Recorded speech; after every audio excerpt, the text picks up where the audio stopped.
The images of Hamas returning 4 coffins, hostages in coffins, has horrified Israel.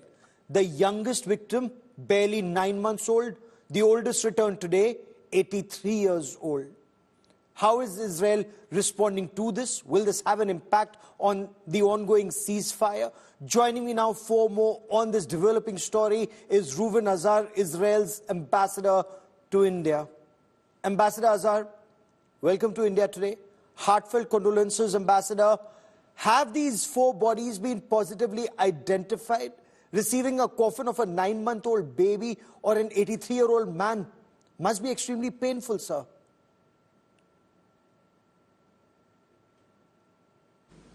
Yes, Gaurav, this is a very sad day in Israel. The entire nation of Israel has been watching the sadistic ceremony of Hamas in which they have transferred to the Red Cross 4 bodies. We got the names, but we haven't identified yet the bodies. It's a process that is probably going to take about 2 days.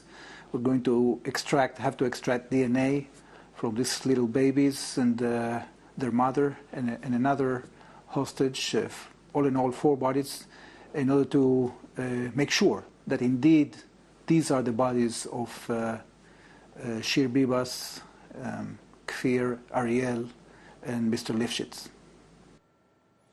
Ambassador, Hamas is claiming that the 4 hostages, along with the security guards, were killed in an Israeli airstrike, and they are not to be blamed for the deaths of these hostages.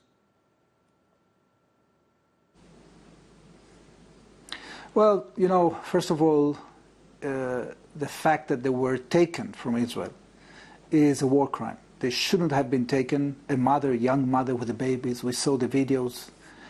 It was probably the most horrific scene that our nation is going to remember from the 7th of October, along to many other pictures. But no doubt, these pictures of the young mother holding in her arms the 2 babies, this is something we're going to remember for many years to come. So the fact that this bestial terrorists took her and didn't take her out of harm's way and used her as a human shield, this only manifests really how monstrous these terrorists are. So this accusation that it's a responsibility of Israel is completely ridiculous. They shouldn't have taken hostages, they shouldn't have taken civilians, that shouldn't have taken babies and mothers, and this whole thing would have been avoided. They shouldn't have attacked Israel on the 7th of October.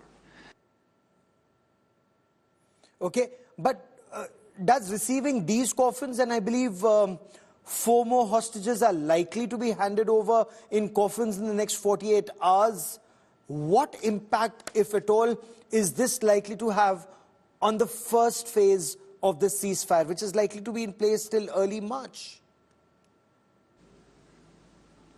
Well, first of all, these images are going to make us more resilient and more concentrated in the ultimate goal, to make sure that the 7th of October doesn't happen again in the future. And that means that we are going to take all the measures, not just to bring back our hostages, but to take out Hamas from governance in the Gaza Strip. Because if we surrender to the extortion of Hamas and we allow Hamas to rearm and regroup, the clock will start counting down for another attack in the future. That's what they want to do. So we are now advancing with a very, very difficult task of achieving both 2 goals. To bring back all our hostages. We are, after these 14 hostages that are coming back under phase 1 of the deal, we're going to be left with 59, and we are going to bring each and every one of them home while not surrendering to terrorism. Okay. And if there's something that is convincing us to continue pursuing this goal, is these pictures that we are seeing today. Okay, so you're saying, Ambassador, you're saying there are about 59 that will remain, 59 hostages that will remain in Hamas custody after the first phase of ceasefire is over, do you have any information about the condition of those 60, several of whom are believed to be Israeli servicemen who were taken prisoners when their ammunition ran out during that 7th October terrorist strike? Well, according to our information, about half of them are not alive. They are held under terrible conditions. We demand the immediate release of all of them. If Hamas thinks that, building on that, they will be able to arm themselves again, to attack us again in the future, they are dead wrong.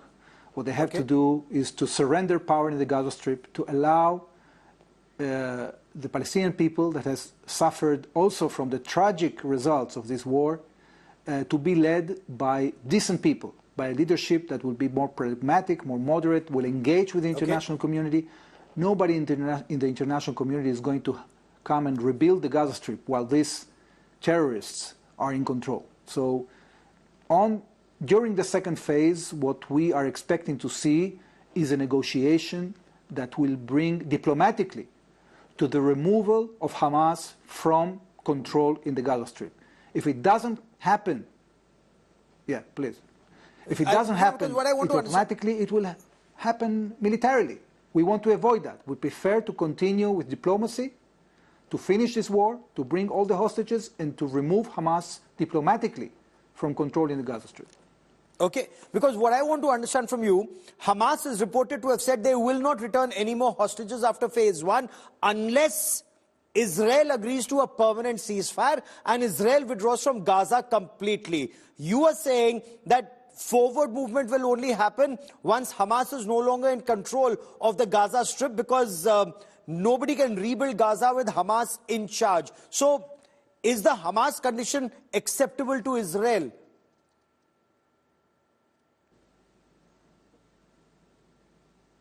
Well, Israel doesn't have an interest of controlling the Gaza Strip. If we would have the interest of controlling the Gaza Strip, we could have stayed there when the IDF invaded the Gaza Strip. We have zero interest in controlling the Gaza Strip, but we want to make sure that Hamas doesn't control the Gaza Strip either. So if we can create a situation, a permanent ceasefire, in which Hamas will be removed from power in the Gaza Strip, then we can achieve, it's a win-win, both for the population of Gaza, for Israel, for the hostages, for everybody. They have to decide whether, and believe me, there is a lot of criticism against Hamas in the Gaza Strip, because the people are suffering a great deal as a direct result of the unprovoked attack of Hamas on the 7th of October. They want to restore their lives, and the only thing that is keeping them to going back to their lives and rebuilding their lives is Hamas. So when Hamas does these sadistic ceremonies in the Gaza Strip with the hostages, they don't gain popularity in Gaza. People are sick and tired of these shows of bravado and sickness. What they want to see is normalcy. And therefore, everybody, except Hamas and the terrorist organizations, have a common interest: to remove the terrorists, to restore decent life for people on both sides of the border. Ambassador, what is Israel's take on US President Donald Trump's plan to move people out of Gaza to rebuild Gaza? Is that even possible? Is that feasible? Well, President Trump is coming with ideas outside the box. And I think that what it really means is that we cannot go back to our archaic ideas of complacency with terrorism, of getting us to live with a constant threat. And he sees very clearly that it's going to be very difficult to have a reconstruction while people have to live in tents for a long period of time. So the idea is that those Palestinians that want to temporarily or permanently live, and there are countries that want to accept them, they should be allowed to live. It's not something that will happen by force, okay? At the end of the day, when you have, unfortunately, wars all over the world, people leave the war zones. Take, for example, Ukraine. 5 million people left Ukraine because of the war. Take the civil war in Syria. 8 million people left Syria. So why are the Palestinians in Gaza the only ones that are not allowed to leave? Why they have to be prisoners? They shouldn't be prisoners. So it's a very simple idea. And it's a very natural idea. The question is, how naturally can we negotiate a situation in which countries that want to accept Palestinian refugees can accept them, and how we arrange technically for the exit of those who want to leave. So your point is that Hamas is holding the people of Palestine hostage at the Gaza Strip.